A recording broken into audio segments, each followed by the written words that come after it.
In this video, I'm driving this very nice 1988 Porsche 944 Turbo S. This is Swapsies with JayEmm on Cars, who is driving Giselle the GSA. So yeah, check out both channels to see what we think of each other's cars.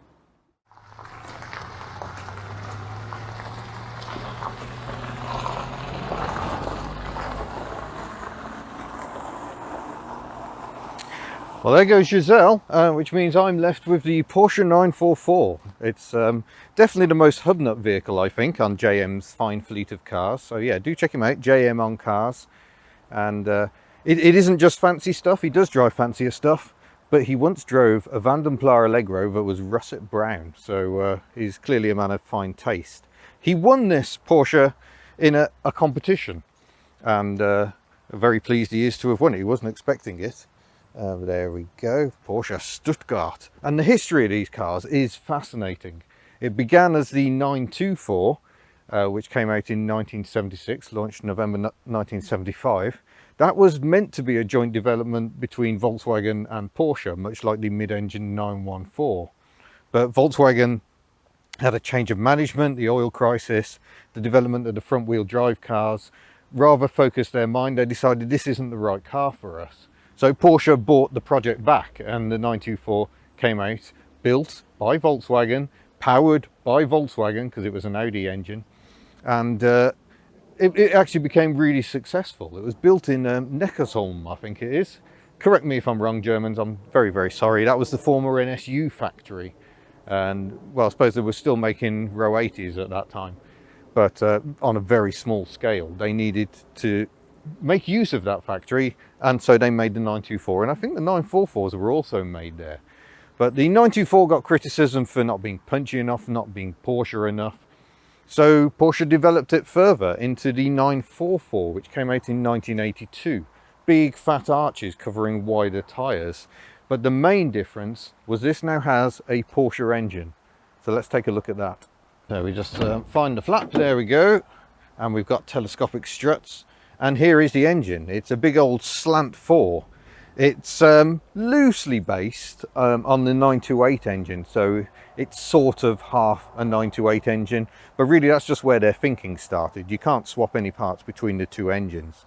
Yeah, single overhead cam and a turbo on this example because it is a Turbo S. In fact, the Turbo S has slightly more power, 250 brake horse against 220. And I think the Turbo S was 1 year only, so 1988. But everything is very much crammed in here. You got the intake manifold here, the brake booster, it's actually remote, so it's over on this side. Big old expansion tanks. Looking a bit tired under here perhaps, but that's because this car has covered over 200,000 miles. And that was the thing that made Porsche different. Their sports cars were designed to be everyday cars and hardy enough to stand up to the rigours of everyday use. Now I can't show you the gearbox, but you'll have to take my word for it, but it's at the back. It's actually a transaxle, so there's a torque tube coming off the back of the engine going through to the rear mounted gearbox. Better for weight distribution, also used by some Alfa Romeos. Initially the 924 just used the gearbox from an Audi 100, so that was already front wheel drive. With a longitudinal engine, so they could just move the gearbox to the back and then it would drive the rear wheels. Later Porsche developed their own 5-speed gearbox, I think. It gets slightly confusing. There was a 4-speed gearbox, a 5-speed with a dog leg, that was Porsche's own gearbox, and then they started using an Audi 5-speed gearbox. But I think we're back into Porsche territory by the time the 944 came along. Part of the turbo package is this low-level diffuser thing. I don't know whether it achieves anything or if it just looks a bit fancy, but it's quite funky. We've got exactly the same rear lights, exactly the same rear hatch as a 944, exactly the same very erect rear wiper. So, you know, there's a hint of Renault Fuego there, I think, in that rear styling, and with the curved glass, Jensen Interceptor maybe. And the styling was actually the work of a Dutchman. And a very fine job he did, I think. I think when this came out in the mid-70s, this would have seemed ultra-modern. Bear in mind, the British were still selling Triumph Stags and MGBs, so this represented cutting edge. It's got the facelift 924 front end with apparently the widest indicators ever fitted to a car. I don't know if that record still stands. But we'll go and have a nose inside, shall we? Where I don't know if it's just because this is quite an old example and hasn't been particularly well cared for in that regard. The seat lever is absolutely rock hard. I don't know if a feed would sort that out. Right mounted handbrake over here. I shall hop aboard. Oh, jeepers, and just sink into the seat. And very clear, very typical Porsche dials ahead. Nothing particularly dramatic there, but look, 203,000 miles on the clock. That's quite astonishing. Indicators left because Continental. Wipers over here. We shall check those in a moment. Got some fog light switches over here. Some heater controls. It looks like you can actually set the temperature, air conditioning, and you can have fun trying to work out what on earth those do. They don't seem particularly labelled. Recirculation. It's got a demist blast setting as well. Heated rear window over here. Dashboard illumination. And down here, it looks like we've got the electric mirrors. Is that power fold? Well, it's not working anyway. A lock. Is that presumably to lock the doors? Rear wiper. And is there a wash on that? Or is it just a wiper? Hazard lights. Very quiet relay there. A very subtle digital clock. A random knob. I wonder what that knob does. Oh, who knows? And a glove box here as well. You have to excuse my bag getting in the way, but that's actually quite a decent little glove box. Rear seats, I don't think I'm going to go there. They look quite horrific, but maybe children would be happy enough back there.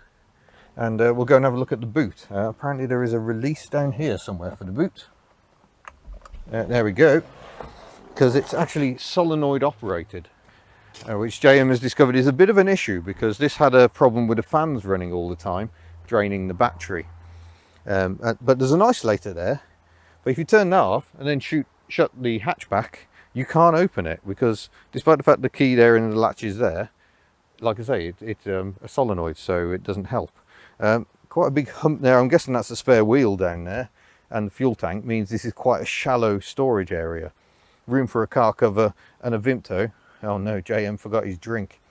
But the seats do fold, so you can actually have something approaching practicality. We've got this little luggage cover here, but if we drop that, yeah, it would seem there is no wash on your wipe, so it's just to clear the window if it's been a rainy day. But we should probably go for a drive. I will say, yeah, that getting between the bolster and that pillar, bit of a squeeze, even for little old me. And oh, there's more things to play with. A little ashtray there. Does this lift up?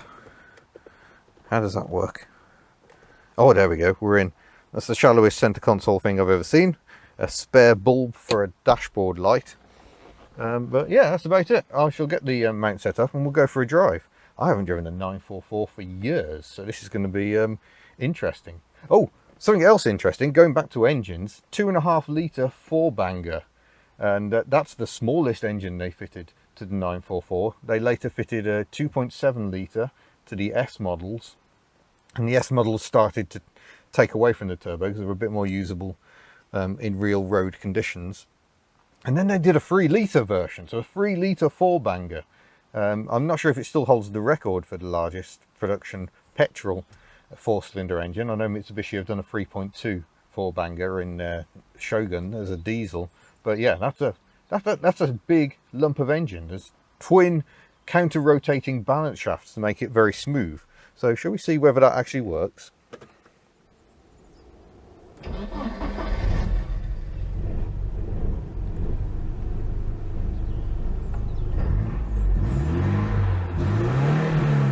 Oh, that sounds sporty.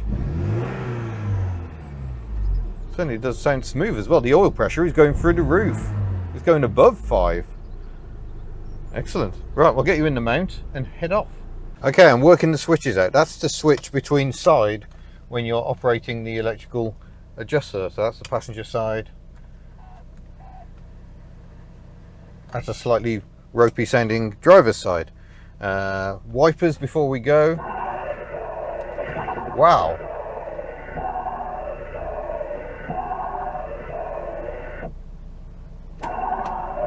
It sounds like Darth Vader has got into the wiper system. That's extraordinary. That's feeling a little bit tired.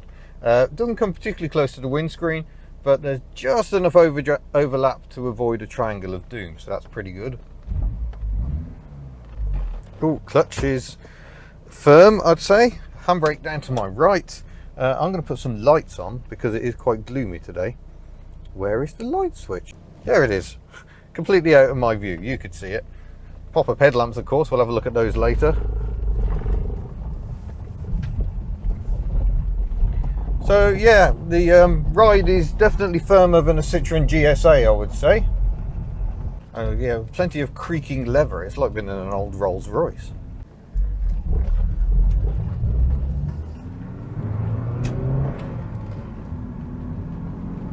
Oh, very smooth. I suppose that's one advantage of having engine and gearbox separate. You're kind of using so much more of the car as the structure of the drivetrain. So there's no driveline shunt or anything.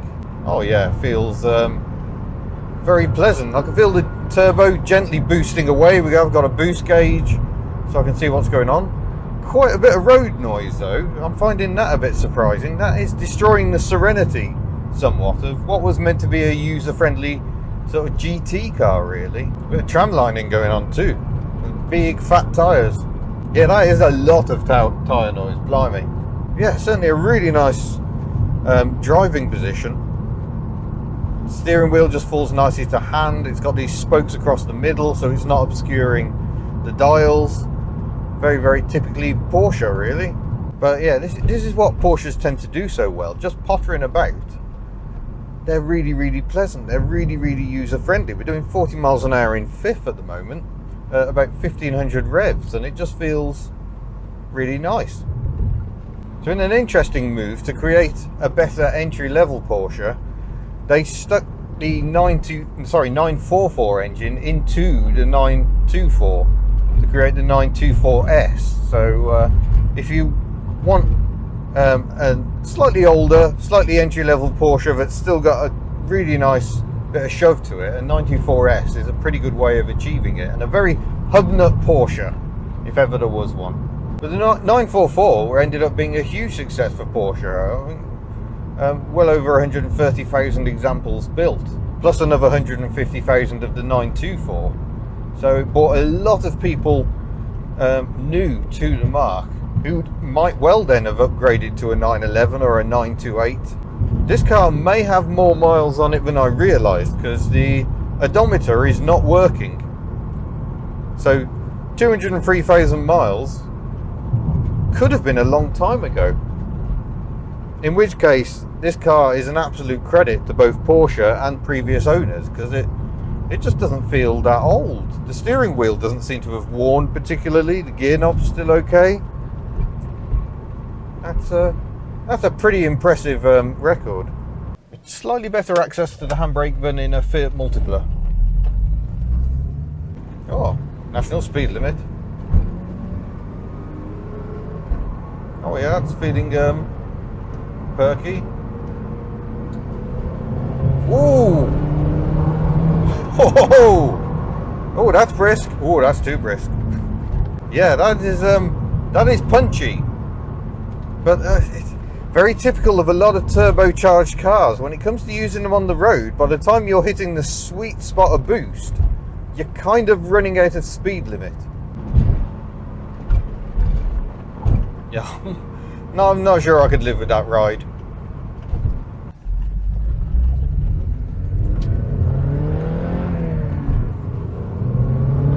Ooh, yes, wow, that second gear shove is, that shove.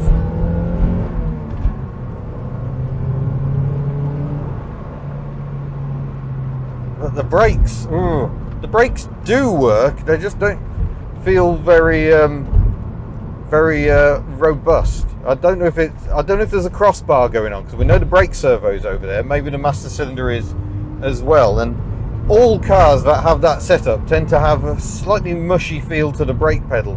I think the official 0 to 60 time is 5.8 seconds. I could be wrong on that. I might be quoting for the base turbo, but certainly that's a good amount of shove. and very smoothly delivered as well. Actually, the boost comes in really nicely. It isn't wait for it, bam. It just builds and builds. Now I'm told that one big difference between the Turbo S and the regular Turbo is that the Turbo S builds boost, maximum boost at about 3,500 revs and holds it all the way to the end, whereas the regular Turbo actually tails off as the revs rise. It does have a bigger turbocharger as well. I think I'm going to go this way because everyone else seems to be going that way.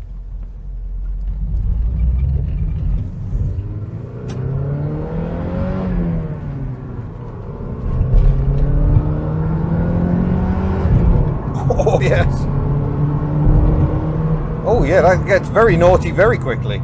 That is definitely fun. It's almost an elastic feel as you get pushed back into your seat. It's like being in a catapult. I quite like the noises of turbos as well. There's whistles and squelches, and there's no big blow-off valve going. But you know, it's got the rest of the noises. But yeah, don't worry. Hubnut is not about to start doing all sorts of lovely sports cars. That's not what we're about. But I am a car enthusiast and I like driving different cars, and it's always good to drive different cars that aren't necessarily within your comfort range. And yeah, I like this. Am I going to go out and buy one? No. This one may well find itself for sale. JayEmm has carried out some improvement works to it, but I think he has plans. I think he's yeah, got eyes on something else. I mean, much like myself, I get so easily distracted. But yeah, it's certainly a very interesting car. It's just been kept so well. It's so clean in here. Not that horrible, I have really tarted this up for sale clean, but just the clean that suggests it's had regular care and attention. Hasn't got that horrible fake, I've just used boot polish on it sort of a feel to the dashboard, for instance. Oh, Darth Vader's angry! Ah, sweet, sweet joy. National speed limit applies. Wait for it, wait for it, wait for it. There it is. Oh, you absolute idiot. Cheers, mate. That was unfriendly, I would suggest. But it is one of the problems, trying to use that sort of performance on the road. This is the reality of it. So this is why I will not suddenly be turning Hubnut into a performance car channel. If I had access to a racetrack, then maybe, but for driving on the road, it's often the frustration. You finally find that moment, here I go, I can use the power, and then something like that happens. Or you run out of road, or there's a bend, or a pothole, or a bus, or cyclists. I really want to be enjoying this car, but the reality is, driving a car like this on the road, it's so hard to actually demonstrate what this car can do. Mind you, if I took it on a racetrack, I'd probably scare myself silly, so flip sides and all that. If you really wanted to pose, then you could get a convertible version or cabriolet of the 944, and I have to say that's actually a really pretty car. Yeah, sports cars, can't enjoy them on the roads. You know, my most miserable driving experience ever was driving a Honda NSX from Bracknell to Santa Pod. That was awful. The car was such beautiful engineering, such potential, and you're sat in a traffic jam with everyone else, you're just less comfortable because the suspension is absolutely rock hard. One last hurrah.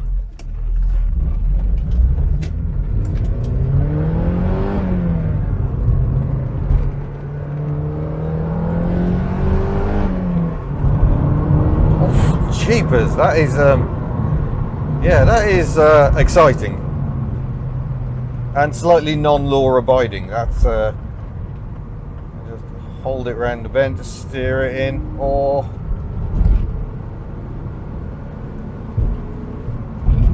yeah, I'm almost using my fingertips to steer. That's how delicious the steering is. Steering feels absolutely beautiful, very nicely weighted, and but still with a feel.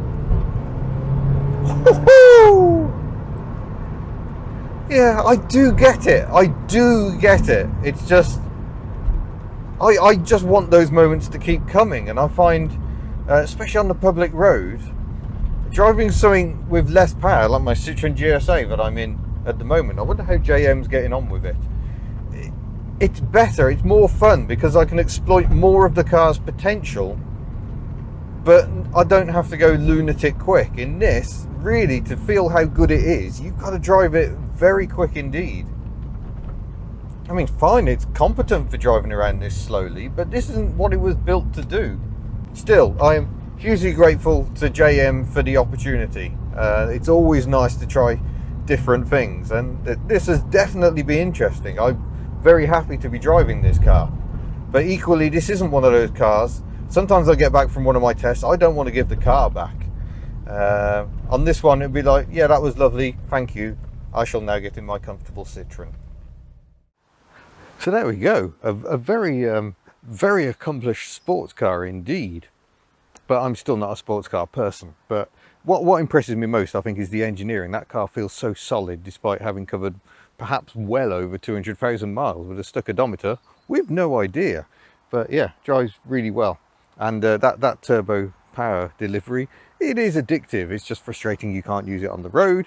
And therefore, I'd rather drive a car with 60 brake horsepower instead. Huge thank you to JayEmm on Cars for letting me drive this example. Do go and check out his channel. It's very, very interesting stuff. And I look forward to seeing you in a future video. Farewell.